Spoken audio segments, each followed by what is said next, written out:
Good morning, my friends, and welcome.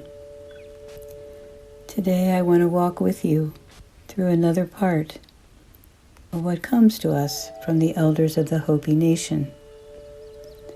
Native Americans are a fascinating group of people, although of course there are exceptions everywhere to any group. But by spirituality, they are courageous, persistent, accepting, protective, and universal. And running through it all is the reliance on the community of the whole earth and of the tribe. So today, if you're reflecting in any way on what it means to you to come through this time of isolation and out into the world, to see if you have brought anything new to contribute to the well-being of that world, let us be seated and listen as I read to you another part of what the elders have offered us. Be seated in your chair, and be seated, be at home, be at one with your breath. What does that mean? Be at one with your breath. Breathing in, I know I am alive because of my breath. Breathing out, I know I am alive because I can let it go, and it returns. Breathing in and breathing out. Taking it in is life, and letting it go is life. Now breathing gently, allowing your eyes to close if they're not already, and simply, gently breathing, opening your ears, your heart, and your mind to listen to the wisdom of the elders about life and community. Here is a river flowing now very fast. It is so great and swift that there are those who will be afraid or angry and who will try to hold on to the shore. They are being torn apart and will suffer greatly. Know that the river has its destination. The elders say we must let go of the shore, push off into the middle of the river, and keep our heads above water. And I say, see who is there with you, and celebrate. All that we do now must be done in a sacred manner and in celebration. We are the ones. What stands out to you here? What is the river flowing very fast in your life? What about it leaves you afraid and trying to hold on to the familiar shore?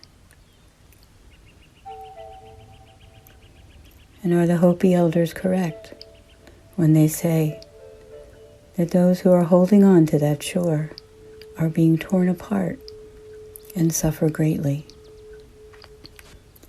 What comes to mind for you about to what you are holding on and to what you need to let go right now? Expectations, fears,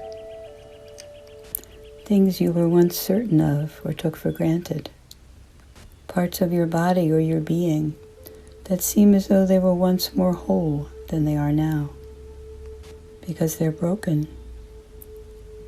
or aging, or you've simply become different in other ways from the inside out.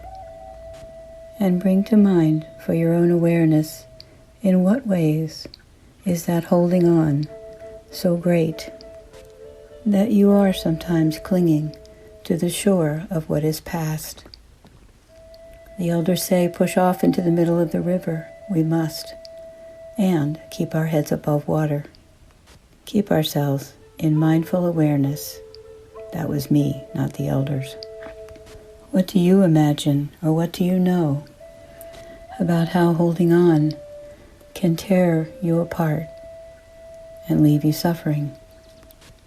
And if you know it, what has happened when you let go of the shore and allow yourself to tread water in faith and hope, self-honesty, and communion with the others around you that helps you to tread water and stay there, keeping your head above the water, persisting and willing? What would your life be like today if you let go of the shore, of the familiar, or of what is now past? Sometimes I find myself longing for times in the past when I believe that I've caused harm to others, especially if it was harm to someone who trusted me at the time that I made a promise to them. Many things were immature about me for a long time, especially that quality of knowing how to persist and stay, holding on to the shore under conditions that are changing, and a river that is flowing very fast. I hope you will be able to use the Hopi imagery.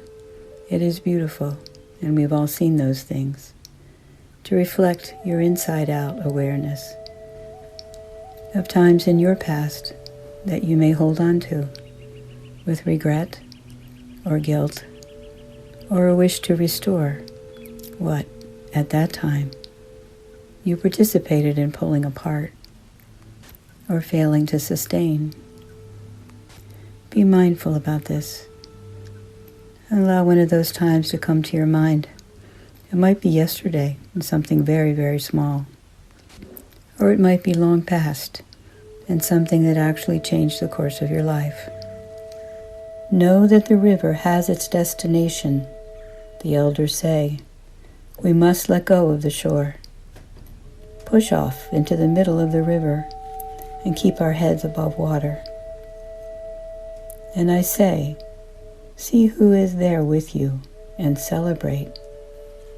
The time is now to do all that we do in a sacred manner, in communion and in celebration, for we are all the ones that we have been waiting for.